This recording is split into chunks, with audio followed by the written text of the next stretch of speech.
On the line with us this morning, Homer Center High School Principal Jody Rainey. And our conversation brought to you by Marcus & Mack, a law firm representing injured people. Jody, good morning. Morning, Todd. It's good to have you with us here today, albeit from your home and not from your office at the high school, which I know is where you'd rather be right now, huh? I much would rather be there, yes.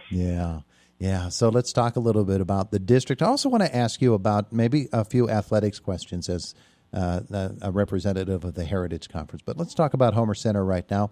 How it's been going since we last spoke with you or with Superintendent Kurt Weitzel, and online participation rates, all of those things. I'm sure every day you're getting reports back, aren't you?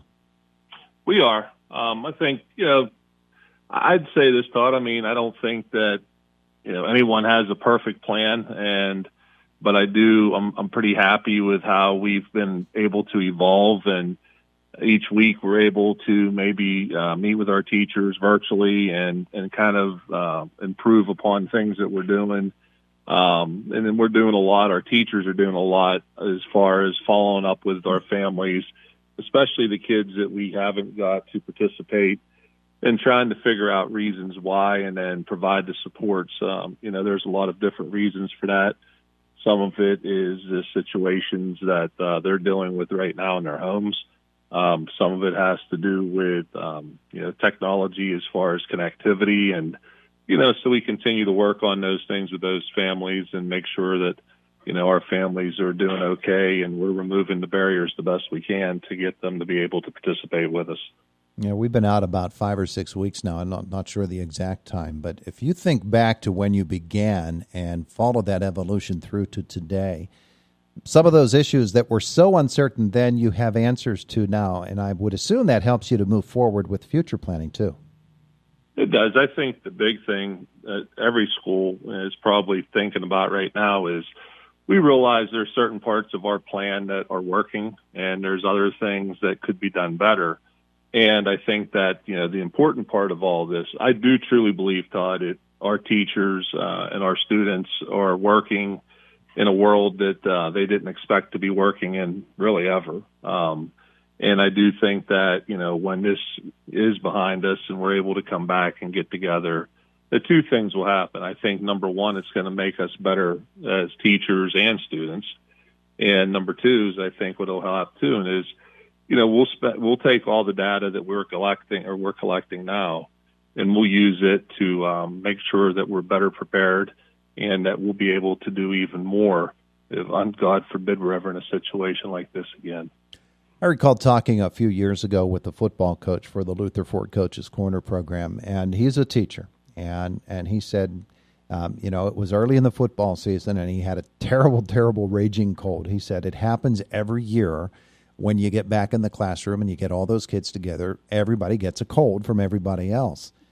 This COVID-19 situation probably has folks thinking more and more and more about not just now in today's environment, but, protecting ourselves all of the time in whatever environment we find ourselves, and it'll change the way that we behave around one another.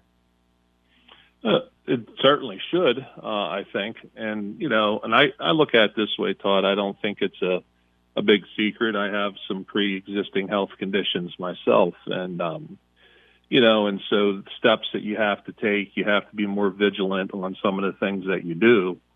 I think it makes us smarter. It makes us appreciate things a little bit better.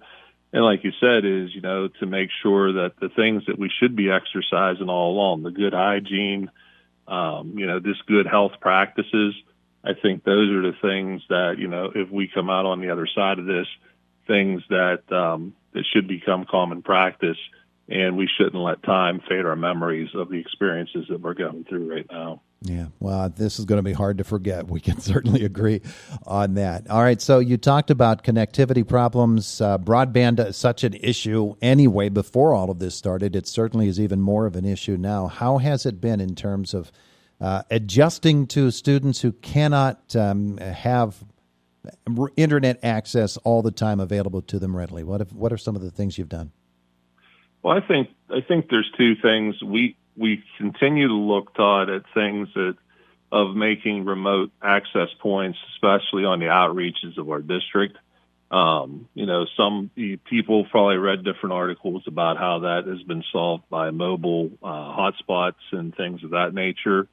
I think one of the issues we're finding more relevant that we didn't anticipate, and that I've had some conversations with some local government officials about, has been not only are we experiencing the connectivity issues that I think Commissioner Ruddick, before he retired, talked a lot about, especially in the area of Blue Spruce Park. Mm-hmm. But I think the second part of that is we're experiencing the bandwidth issues, where you have 3 or 4 different people in the same home trying to log on and upload at the same time, and just not having enough bandwidth to upload videos or other things that they need to see.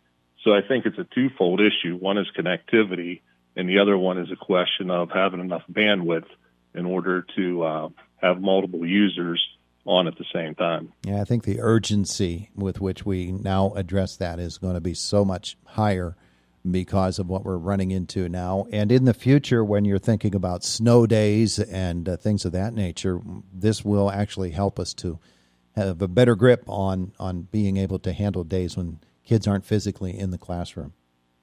I agree with that, Todd. And I think that, one of the things that I think that everyone will do and should do is, when this is beyond us, is doing some after-action planning. I do think that we need to make sure, though, that we do that thoroughly. There's a very defined process for that to happen, and you have to be cautious not to throw out the baby with the bathwater.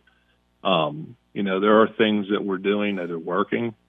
There are a lot of things that we need to resolve. We just talked about bandwidth and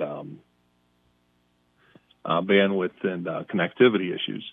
So I think that you need to meet with focus groups. You need to have conversations not only with your teachers. You've got to meet with parents.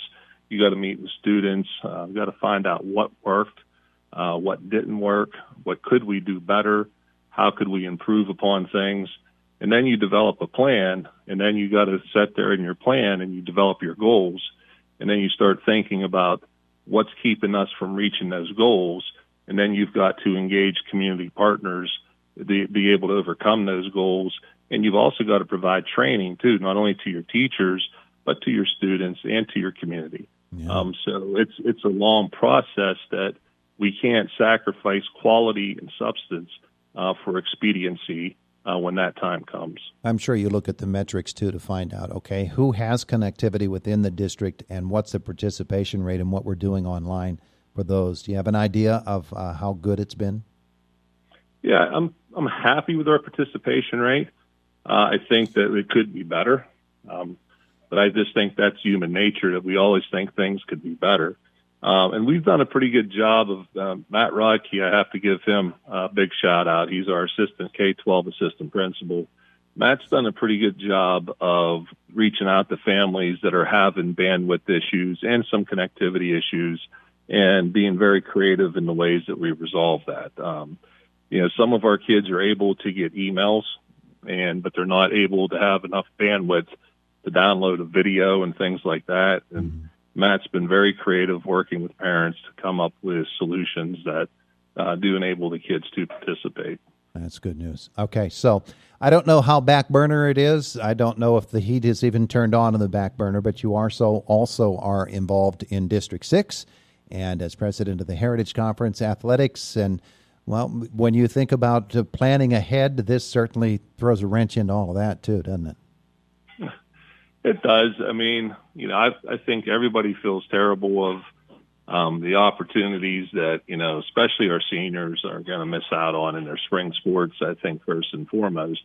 And then you look at the Heritage Conference ourselves, I feel, plus it's the district in which I graduated from and reside in, is, I feel terrible for especially the girls from Penns Manor that, we're in the midst of competing for a state championship in basketball. But, it's, even though I feel terrible, we always will and think we should put the safety of the students first. And unfortunately, the result is they're not going to be able to conclude the basketball season nor have their spring seasons. But, we have, we continue to talk about stuff like that. And we actually have a meeting this week for Heritage, just to kind of go over some of those types of things and look into the future and how we're going to recover as we move forward. Yeah, that fall sports schedule. There is time.